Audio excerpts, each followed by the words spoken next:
Hey guys, you got Rio Stonewell here, and welcome back to Phoenix Peak with Part 3 of Bond Teams of Destrana, Book 1, The Pharaoh Within. Now, just a friendly reminder, I have maps, and I have maps of the entire planet of Destrana, and I also have an index for everything in Book 1. And so if you want to ask about those, whether or not you want me to put them up onto my recordings, or if you want to ask about anything else that's not part of the book, like things from TV shows, movies, games, and music from all three, then please go right ahead and feel free to ask those questions in the comments, and if I can, I'll answer them. So, hopefully without any more of those, we'll get straight back to the book. So now, as I've said before, we're up to Part 3 of Book 1, Bond Teams of Destrana, The Pharaoh Within. When I came to, I was in a very comfy bed. My vision clearing, I looked around the room I was in.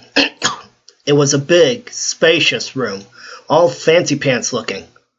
I looked up at the ceiling and was surprised to see what looked like the bottom of a huge fish tank instead. I could very clearly see fish of many kinds and shapes and colors, swimming and moving around in the tank. There were snails and shellfish and slugs in it too, the kinds you'd find in the ocean. Then, with a shock of concern, I suddenly remembered. "Squen," I called. "Elamorph? Morferno!" Morferno was by my side in an instant. "Blaze, you're all right. Thank Garcon." "What happened?" I asked in a mad rush. "What are we doing here? Where are we? What?" "Calm down," said Morferno soothingly, cutting through my wild rush of questions. "We're in Photron Village, a village years ahead of the rest of the Destranian mainland. A man called Telnethra got us here. He's a porter." "A teleporter?" I asked, remembering one of the slang terms we'd started using for the powers of bonded people. "Right. Anyway, he's from the planet Telthar." "Are the others okay?" I asked. "Squen? And Elamorph?" But before he could answer, I thought of something. "Wait," I said, "how'd you recover so fast? Last time I saw you were just a flicker of a flame." Telnethra gave me and Elamorph a heal bead each. "Well, why didn't he give me and Squen one?" "Because most beads only work on bonders." I tried to sit up, but pain seared through my ribs, making me wince and gasp. "Careful," warned Morferno, a little too late. "That blow you took from that J-stone broke your ribs. While you were still knocked out, Telnethra was in here checking on you and Squen. Here, let me morph the aquasphere." The aquasphere was something that took me a few years to think through when I was still on Earth. I took a deep breath to clear my thoughts as Morferno morphed the aquasphere. It was important to have a clear mind because you had to think as hard as you could about what needed to be healed so the process runs smoother. I would have used the mineral egg, but I didn't see the need for it, and we figured if anyone found out about it, we'd be a target for highwaymen. Then bye-bye cover, so Morferno didn't transport it to us. The aquasphere is a huge bubble of special water that you breathe in to heal whatever needs healing. What makes this water so special is the fact that, even as you breathe the water in, you don't drown. Well, that, plus the fact that it doesn't soak anything it touches. Since the pain made it impossible for me to get up, Morferno came over to me and encased me in himself. The water was refreshingly cool, and it instantly soothed my pains as I breathed in the water in long, slow breaths. I felt my ribs righting and reattaching themselves. The process wasn't painful, but it sure felt weird, like that feeling you get in your arm or leg when it pops or clicks, except maybe on a larger, longer scale.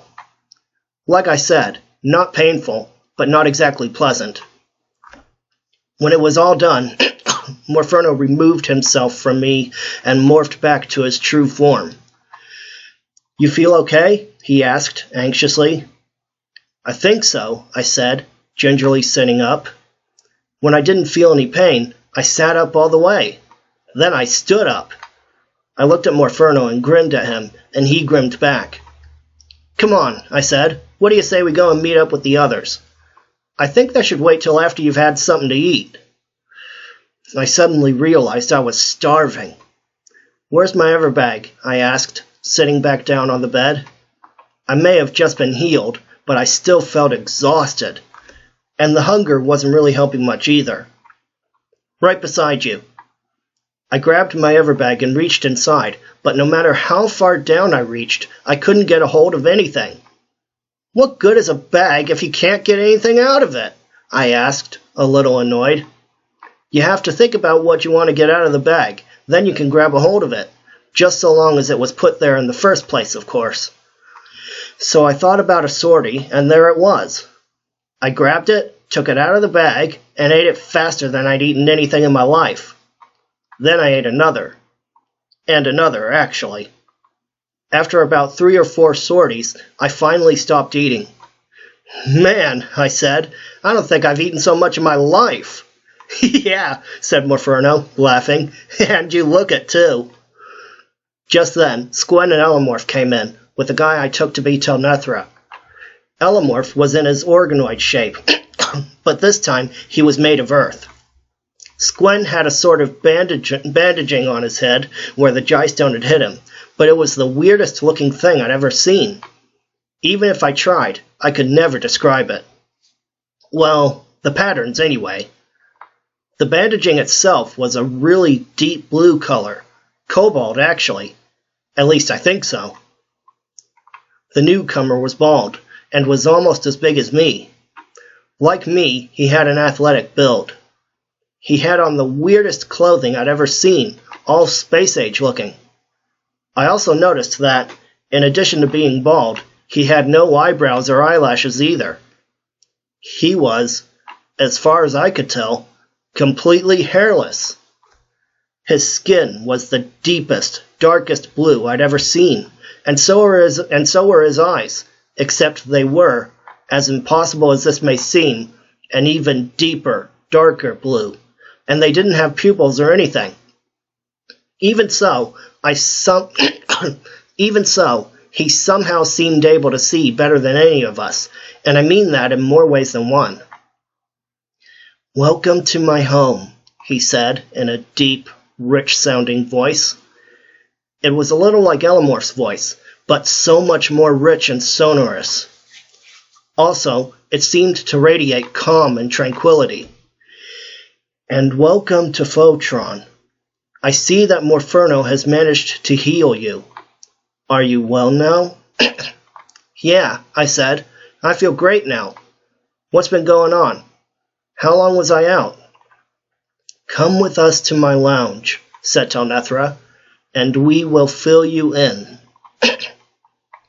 So, I said, how long was I out? And what have you guys been doing in that time? We were in Telnethra's lounge, which was very spacious and comfy, as was the rest of his house. Strange objects that defy my description were mounted on walls and on what I guessed were tabletops and shelves. And the furniture was like nothing I'd ever seen or thought of in my life.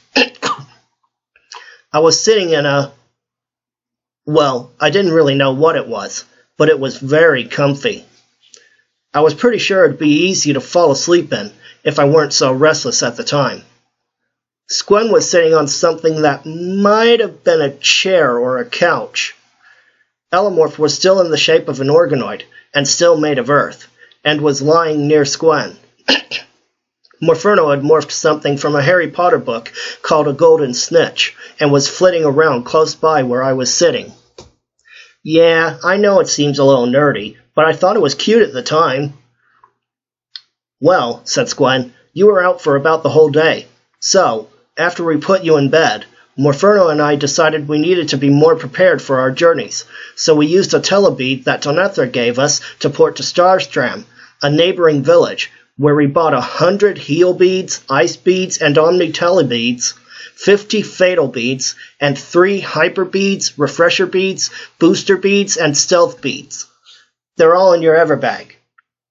Squen had gone over power beads and what types and stuff there were with me already when we first left the Destrana marshes, but why are there 3 reusables? I asked.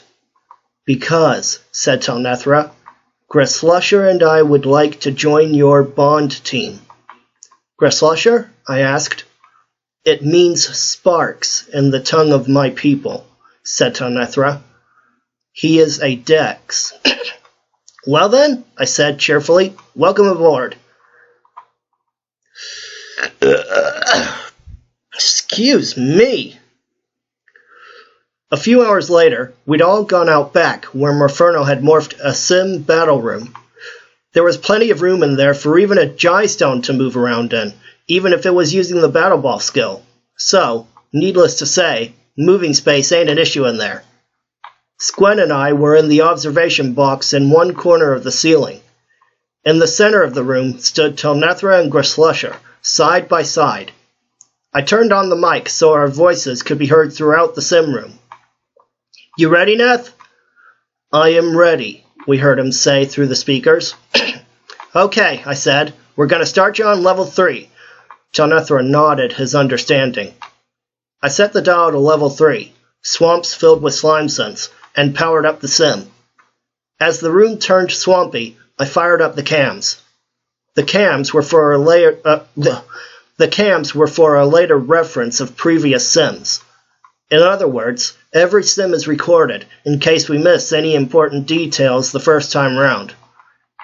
As the slimesons oozed up from the marshy ground, I saw Neth and Gress press a button or something on their wrists, and a sword and shield, both made of what looked like glowing diamonds or something, appeared, seemingly from nowhere.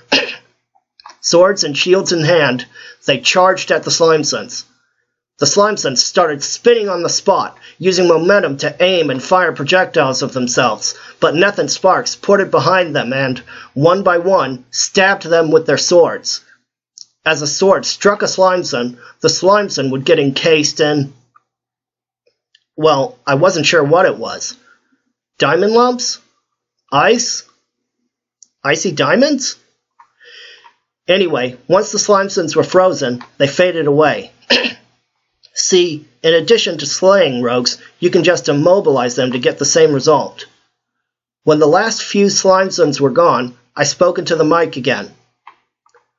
Okay, Neth, I said, I'm going to boost it up to level 5. Neth said nothing at all this time, but I saw him nod in understanding. Is he always this quiet? I asked Squen as I shut off the mic and adjusted the settings for level 5. Most of the time. He usually only talks if he's answering, or if he has something important to say. And even then, it might only be a couple of words, if that. He chuckled as he finished what he was saying. I hear that. It's the same with some of the better fighters on Dragon Ball Z or something like that. They hardly talk at all. Remember that faulty stoic android? Yeah, he was weird. He usually stayed out of the fight, and he didn't really talk much at all. The most he ever talked during the whole series was just before he got destroyed by Cell. Yeah, I got chills at the end of that episode. Hell, I still get chills just playing it back in my mind. And whenever I get to the part where Gohan rage screams, I swear, I used to feel like I could punch a hole through anything. This time, the scene was of a forest, teeming with Zentus.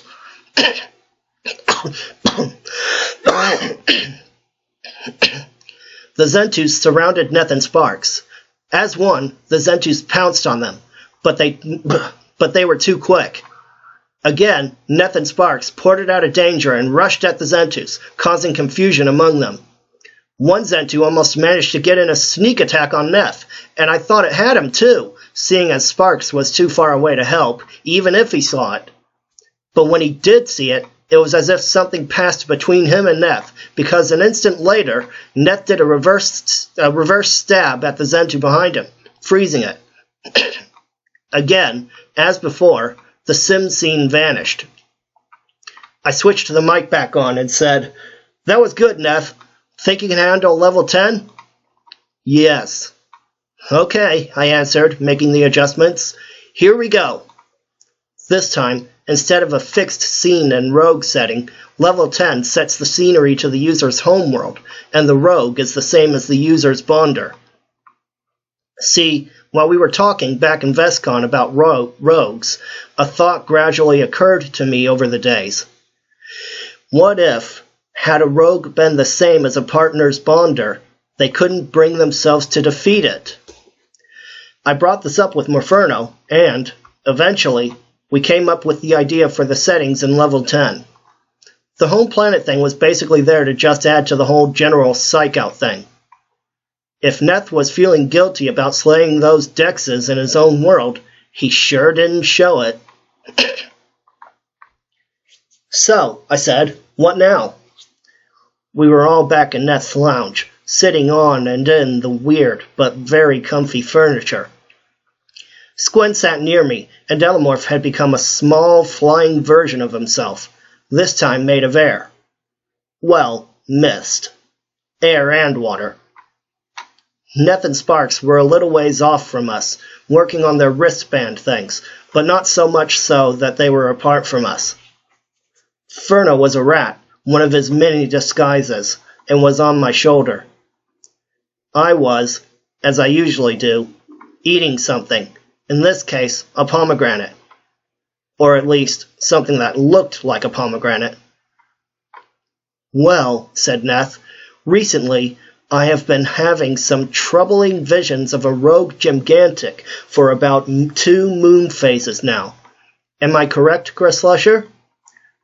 2 moon cycles as well as 3 days, said Sparks. He sounded like one of those superior, slightly smug types. Why don't you just freeze it with that gadget sword of yours, said Squen skeptically. For some reason, it has no effect on gigantics. Perhaps it is because gigantics are more or less made of the same substance that our blades are made from. Also, our own weapons cannot pierce it. For the immobilization to take full effect, the target must be pierced. But, said Sparks, from what your friends have taught us about your newfound inner skill, we may yet have a chance if we all join forces. Inner skill? I asked, finishing the last of my pomegranate thing and throwing the rinds down a nearby chute.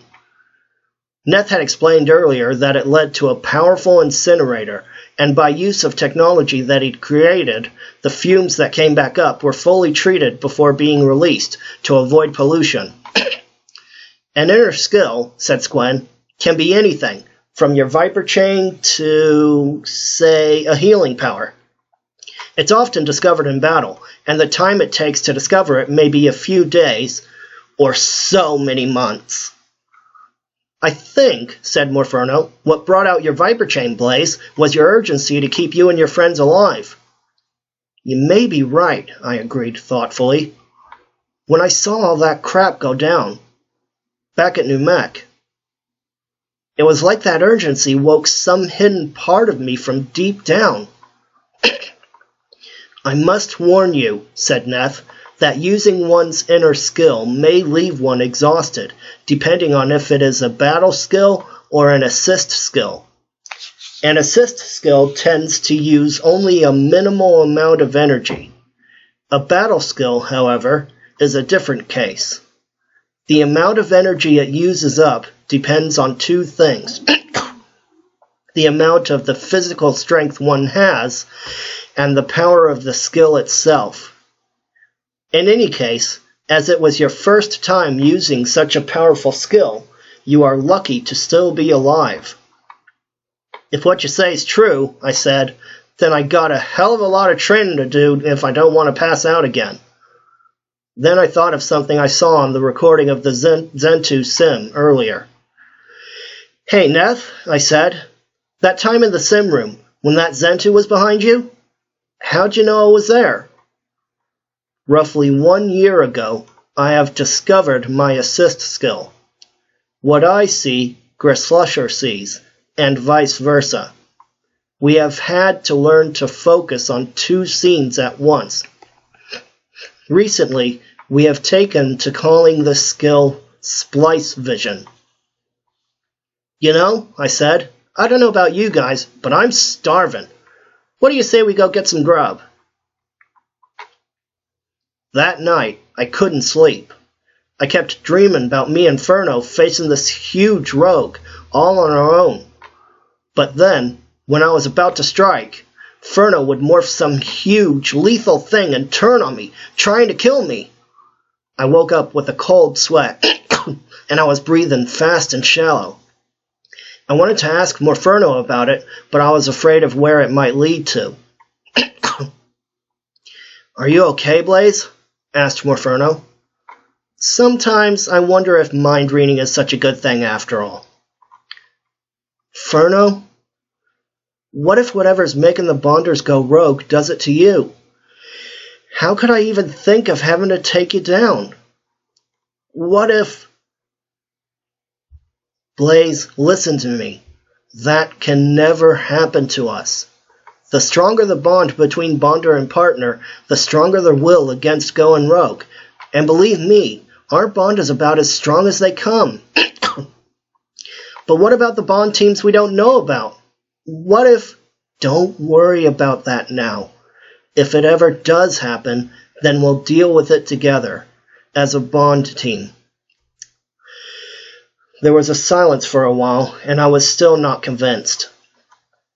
Come on, I'll take you to Sholia. I know how you like the ocean and the stars, and it's a clear night right now. It'll help you feel better. It was still a very long time till dawn, so I agreed. After I took my everbag from the bedpost and put it on, I got into Morferno, who was already the transbubble, and we ported to Sholia. The moment I saw the stars and heard and smelt the ocean, I instantly felt a little more at ease. I opened my everbag and took out a large strip of dried meat to eat as I sat down. After a long, thoughtful silence, I said, Furno, do bond teams have names and a leader? Yeah, as it happens, they do. In fact, I think you should be our team's leader. Me? I asked, surprised. But why? Well, you can think fast under pressure, and you aren't easily influenced by others' opinions. You act and think the way you believe is best for everyone, and, so far, you've always made the right decisions. Well then, I said, half-jokingly, as newly appointed leader, my first decision is to wait and see if everyone else agrees. You see, that's exactly why you're great leadership material. But yeah, I guess we should all debate on it together. We stayed there till the early dawn, when the last stars had vanished and I had gone to sleep long ago. Then Morferno ported me back to Nest's place and gently laid me on the bed. Or at least, that's what he told me later on. I spent most of that day sleeping, while Morferno told the others about my need for rest. Apart from the whole nightmare keeping me awake thing, I think using Viper Chain took more out of me than I thought. Excuse me. For some reason, while I was asleep, I had very little need for food, drink, or relief. Could be that it was part of one of the characteristics I got from the ritual. I finally awoke in the early evening, and the first thing I saw was Morferno, as Warrior Zack, standing guard nearby. We exchanged greetings, then went downstairs to join the debate as to who was to lead our team, which was already well underway. Squen was sitting on something I guessed was a couch, with Elamorph, in his organoid form, this time made of metal, nearby. Telnethra was, like before, a little ways off with Sparks, who seemed to be fine-tuning some gadgets or something. Furno, who'd morphed a hummingbird, was flitting around near me with a somewhat audible, continuous hum. So like I was saying, said Squen, as I sat down on some couch beanbag hybrid-looking thing, Blaze is the best choice we could ever hope for in a leader. I know I'm his best friend, but I say this not only as a friend, but as one who speaks from the heart. I completely agree, said Neff.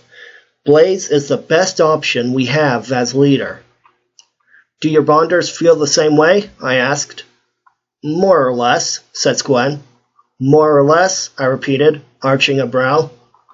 Well, we have some loyalty issues with the bonders, but on the whole, they completely agree with what we've pointed out about you. All in favor of Blaze as leader? Said Neff. Everyone else but me said aye. Then it is settled. Blaze, what shall the name of our team be? I thought for a bit, then, out of pure inspiration, said, Team Phoenix. I think it should be Team Phoenix. I have a good feeling about this.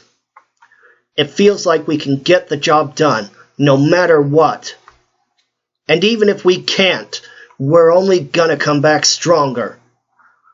Like the Phoenix.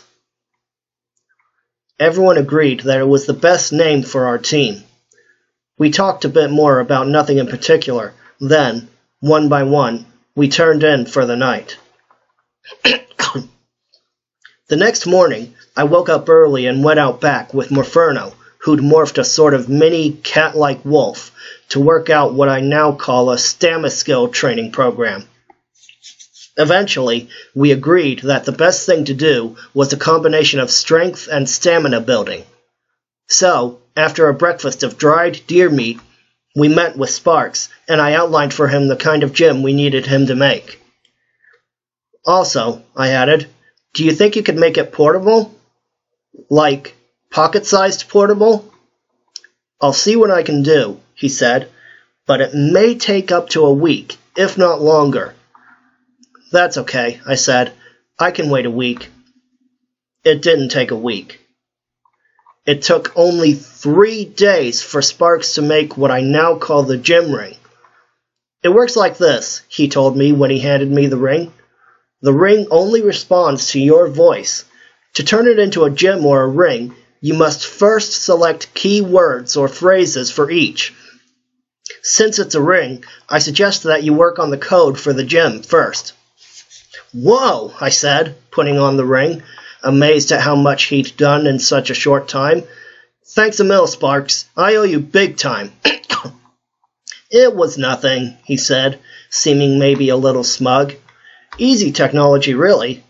The swords Telnethra and I used, now those took about a year to construct.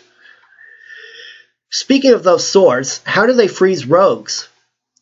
Well, on Wildoid, there's an unnamed microscopic life form, and when it comes into contact with any other living being, it rapidly multiplies and freezes it.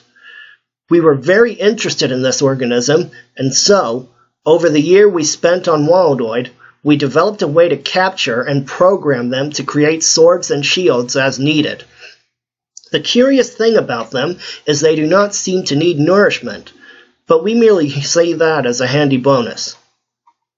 I decided to spend the rest of the morning hunting in the forestry around Trelaka village while I thought about the codes for the gym ring.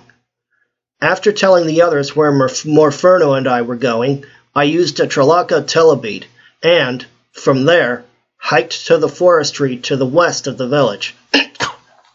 After 3 unsuccessful attempts at landing a deer, due to the light Morferno was giving off, we agreed that he should morph the stone I first found him as, and I put him in my pocket. The 4th attempt went much better, and I was in the process of teleporting back to Nest's home when I suddenly thought of what the codes should be. Later, after drying the strips of meat and packing them into my everbag, I went out back, took off my ring, and placed it on the ground. Riof, I said, but when the ring had transformed, I was a bit disappointed. The end result was nothing more than a small cabin of some sort, perhaps about the size of your average small cave. When I opened the door and looked in, though, I saw that it seemed way bigger internally. I was about to head inside when I just thought of something. Hey, Ferno, you think you could go get Sparks for me? I don't want to get lost in there. Back in a flash. Moments later, he'd ported back with Sparks inside him. "I would be glad to give you the grand tour," he said, as he stepped out of Morferno, who was morphing back to his true form again. He led the way inside, into the first section of the gym, and what I saw left me reeling a little. Inside was every kind of gym equipment known to man, including ones that were advertised on TV, like the ab circle or the Bowflex. My favorite one, though, I don't actually know what it's called, but it was some type of frame with pads set in different sections that sort of worked like a personal fighting trainer, with a screen set somewhere at the top, displaying how you perform and stuff. That's about all I know. I haven't seen the ad back on Earth enough times to fully understand that one. There were 2 sets of the Earth stuff. One set for me, and the other, smaller set was for Squen. Then Sparks took us to a smaller part of the room where I saw workout equipment that completely defied my attempts to describe them.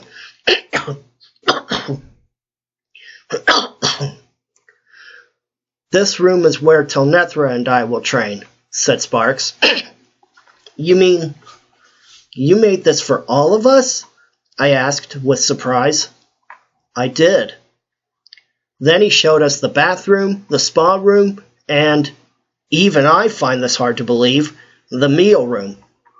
The meal room had a full-sized bar, and beside it was what looked like a giant pizza oven-sized microwave with a normal-sized keypad that was about shoulder height to Squen, and another identical one about twice the size of the first, about shoulder height by my own standards.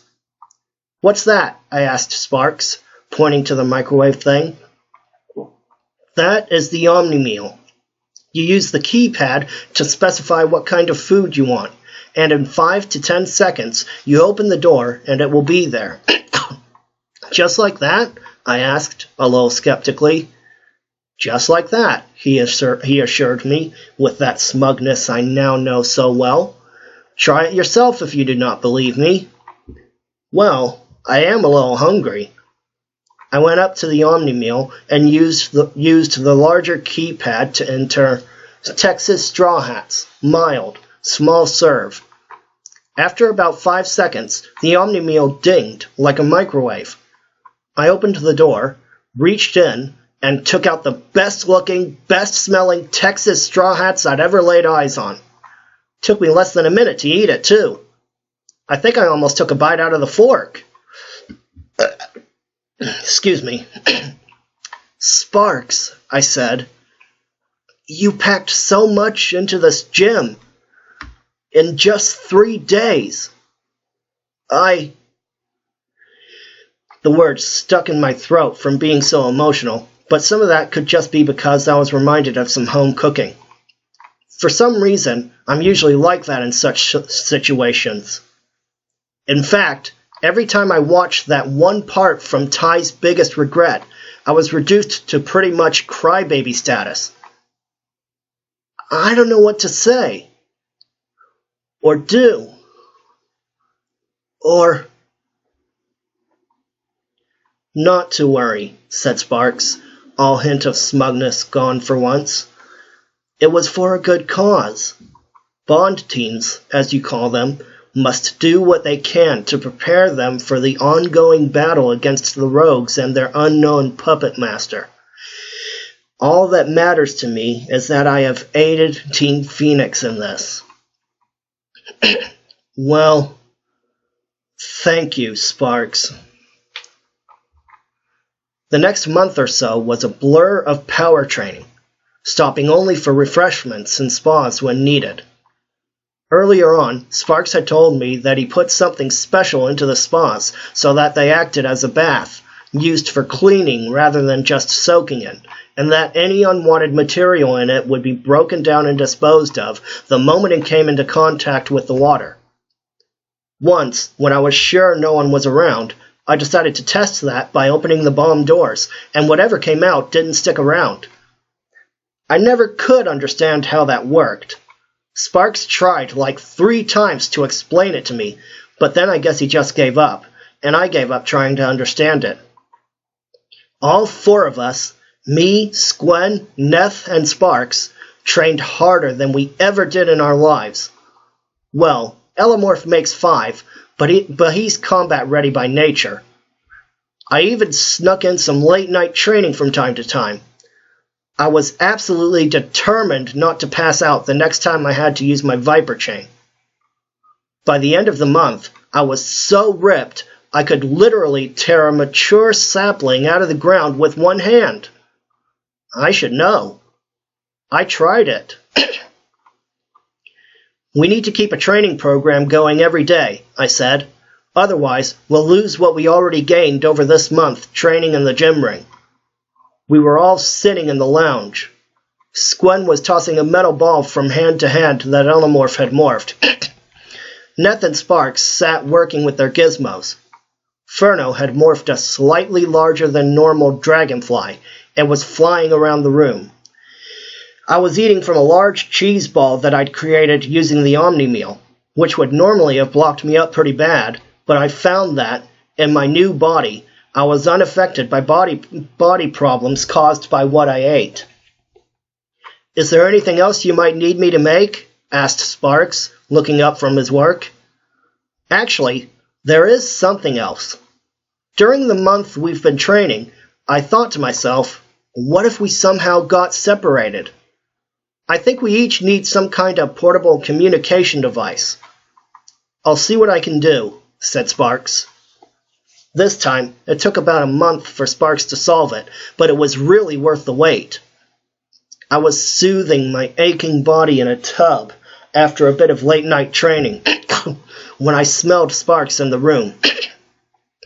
I looked over and greeted him with a sort of half-wave, and he came over to me. "Here is one of the devices you have asked for," he said, showing me what looked like an ordinary earplug with a tiny speaker at one end. The idea occurred to me to study the organisms on Telnethra's and my swords more closely, and what I discovered about them was truly remarkable. In actuality, they are a type of mobile microchip programming that grew out of control of some scientists that used to live on Wildoid some thousands of years ago. Thankfully, however, they are not able to use the astral porters, though I am not sure why. With no small amount of effort, I have managed to isolate a few of them. I then programmed them to multiply to the necessary amount. Finally, I installed another programming into them so that when you say Link and then a name, for example, Link Squen, the organisms will form a sort of radio earpiece. To end the call, say End Link. You can also talk to everybody at once by saying Link All.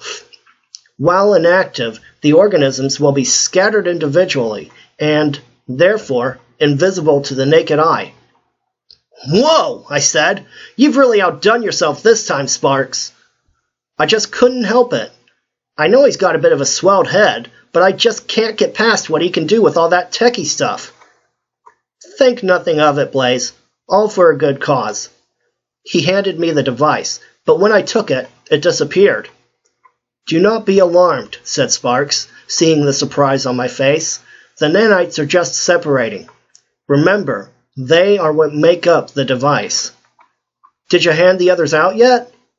"Yes, I did." "Would you like to try it out?" "Is that a trick question?" "Then what are you waiting for?" he asked smugly. "Link Squen," I said, feeling no small amount of excitement. I felt a slight tingling on and around my ear. Then, moments later, I heard Squen say, "Who's calling?" I almost jumped out of my skin with shock. It sounded exactly like he was right next to me. "Squen," I said, "that you?" "Yeah, man. Hey, aren't these things great? What you want to call them?" "How about..." I thought for a few moments. Nanocoms." "Nanocoms," he said, trying it out. "Yeah, I like it. Catchy." "Okay, I'll switch off now." "All right, catch you later." "End Link," I said, and the tingling started again. This time, it was different.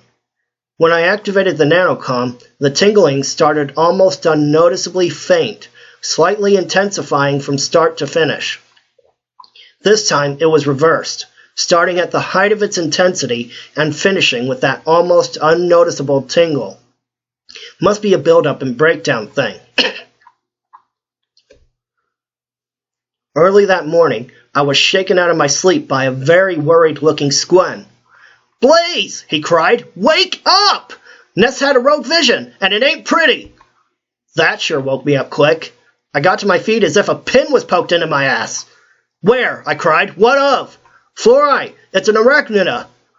I'd heard about arachnidas. A rogue one can be extremely dangerous. "It gets worse," said Squen.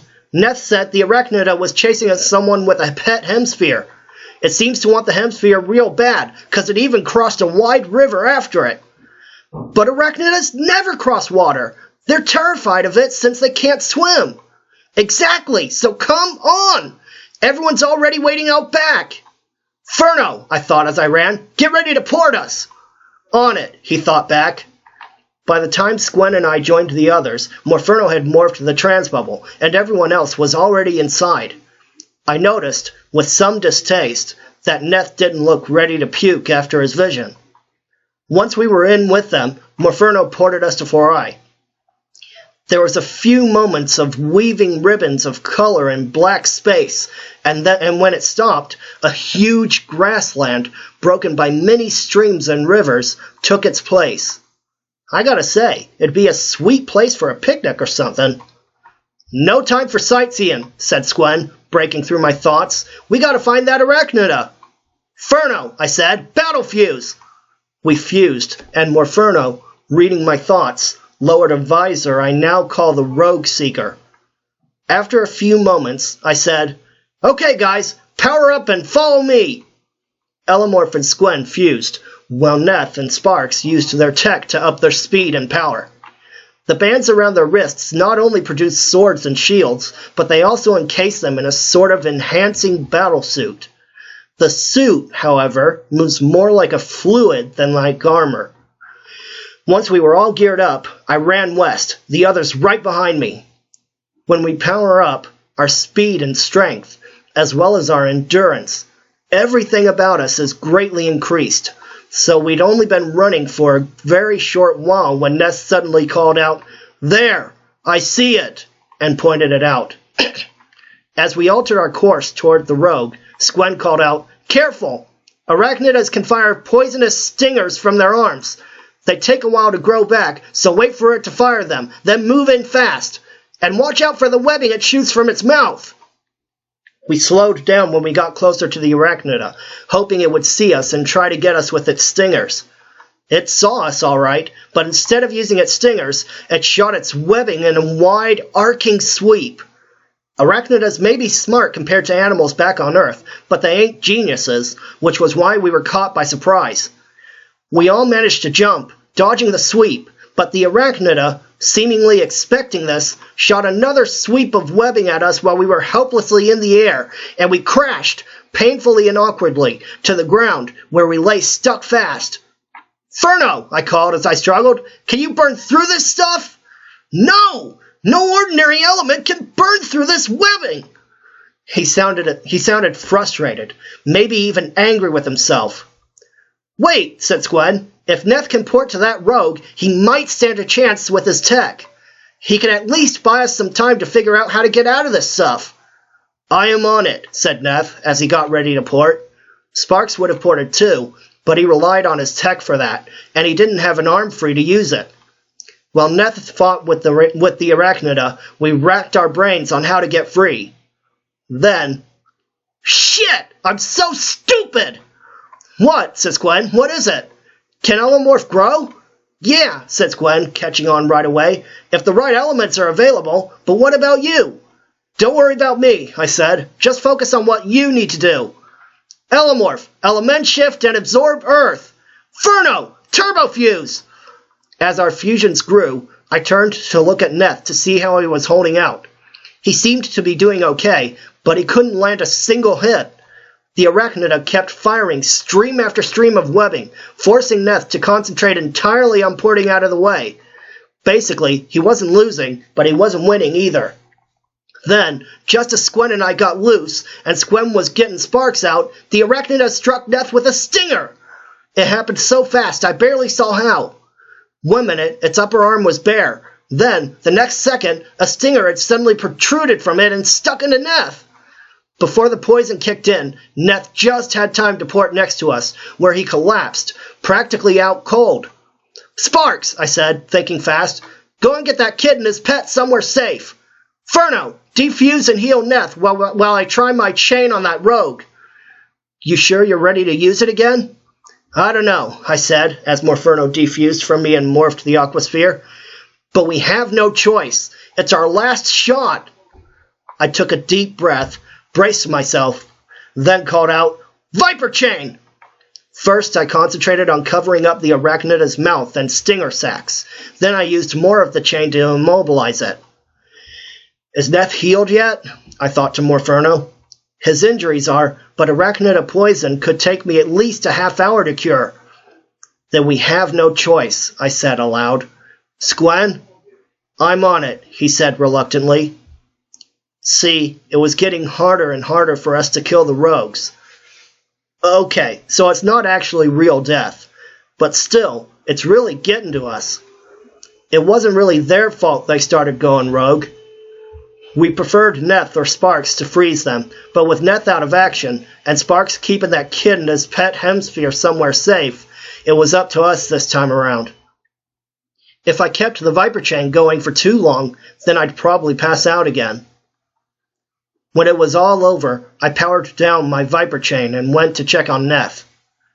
Go see if the kid and his pet hemisphere are okay, Squen, I called over my shoulder, but make sure you don't let them near here for a while.